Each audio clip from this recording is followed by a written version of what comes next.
kita akan membahas fakta menarik manusia dalam perspektif filsafat pendidikan Islam. Berbicara tentang filsafat, kalau kita pecah secara harfiah, artinya cinta terhadap ilmu. Filsafat pendidikan Islam salah satunya berbicara tentang cara pandang terhadap manusia berdasarkan ajaran Allah dan Rasul. Kenapa manusia jadi fokus utama? Karena manusia itu istimewa. Allah menciptakan manusia dengan berbagai kelebihan, punya akal, jasad, ruh, dan spiritual. Semua itu harus kita kembangkan lewat pendidikan yang seimbang, baik fisik maupun spiritual. Kita akan bahas 3 poin utama manusia dalam perspektif filsafat pendidikan. Pertama, proses penciptaan manusia.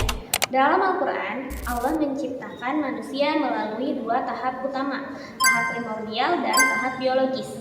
Tahap primordial yaitu ketika Allah menciptakan Nabi Adam sebagai manusia pertama.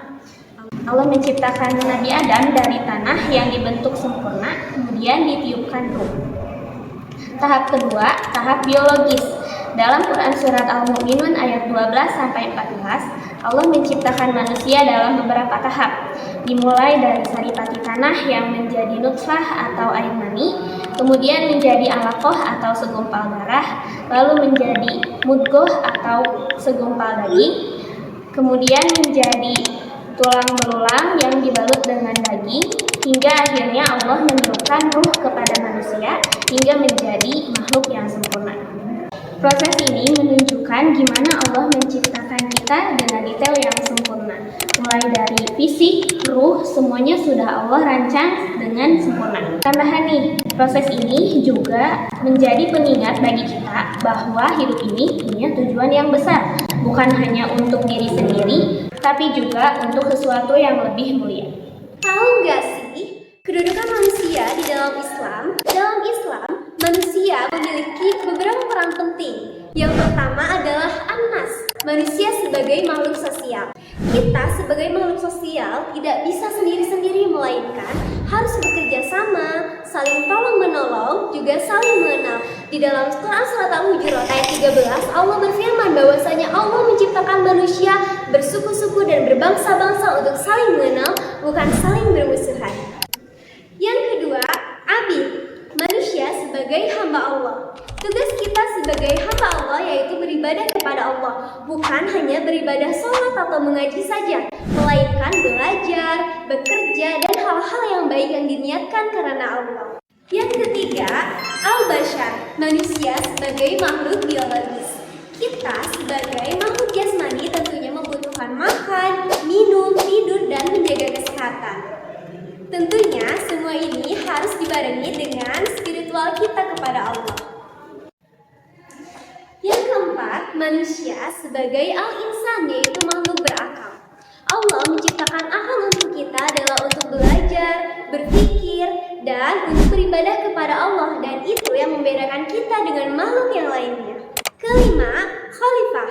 Allah menciptakan manusia sebagai pemimpin di muka bumi ini, yaitu untuk diberi amanah dalam menjaga bumi, juga memanfaatkan sumber daya alam dengan bijak. Lalu, apa sih implikasinya terhadap pendidikan Islam?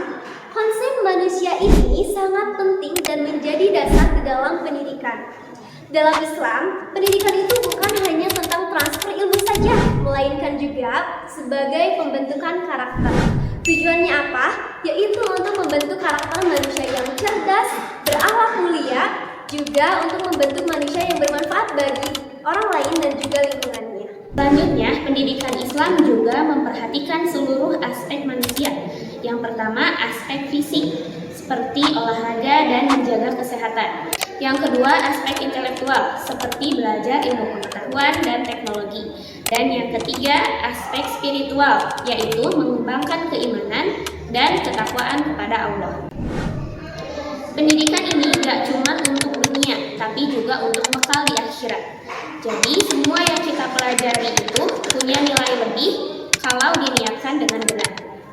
Assalamualaikum warahmatullahi wabarakatuh.